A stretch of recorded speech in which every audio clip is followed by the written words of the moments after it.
this video, we'll explore one of the most important decisions regarding the Secure Act 2.0, and those involve required minimum distributions, better known as RMDs.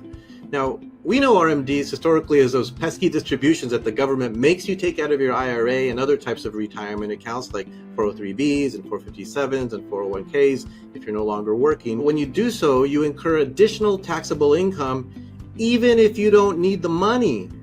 So when you're forced to take out those RMDs matters as part of your total retirement distribution strategy, because it can really influence the decisions and the results associated with things like your investments, which impact your net worth, your taxes, which influence your cash flow, and the amount of legacy assets that would ultimately affect your inheritance.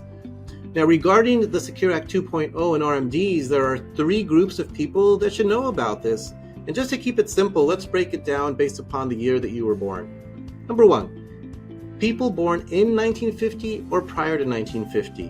Number two, people born between 1951 and 1959. And number three, people born in 1960 or later.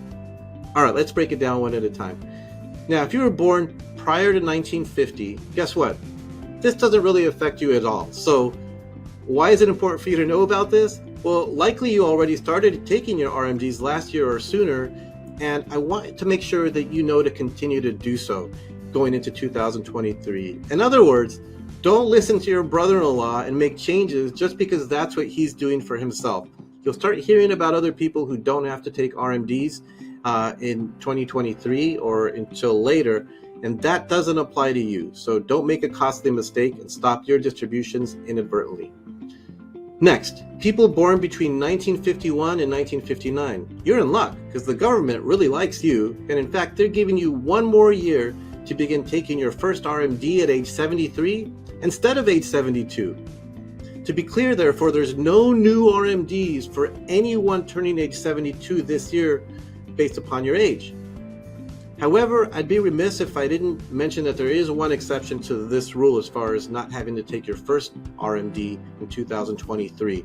And that would be if your required beginning date, or your RBD, was in 2022.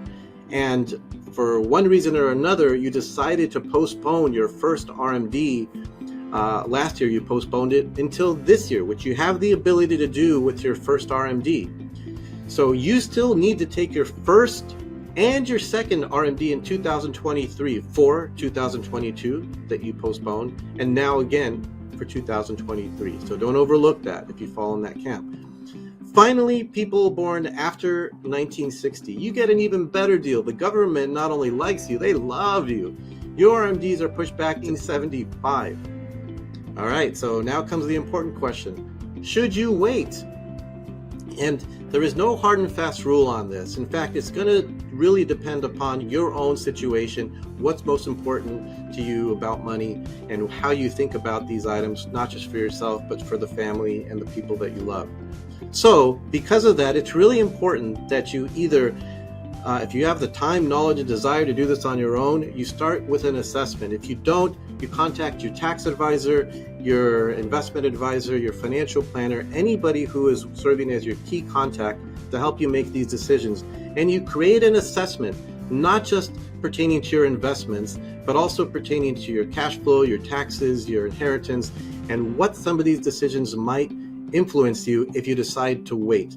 The idea here is to start forming a tax-efficient, preservation-based strategy in a proactive manner that can help you not only today, but in the future for yourself and for your family.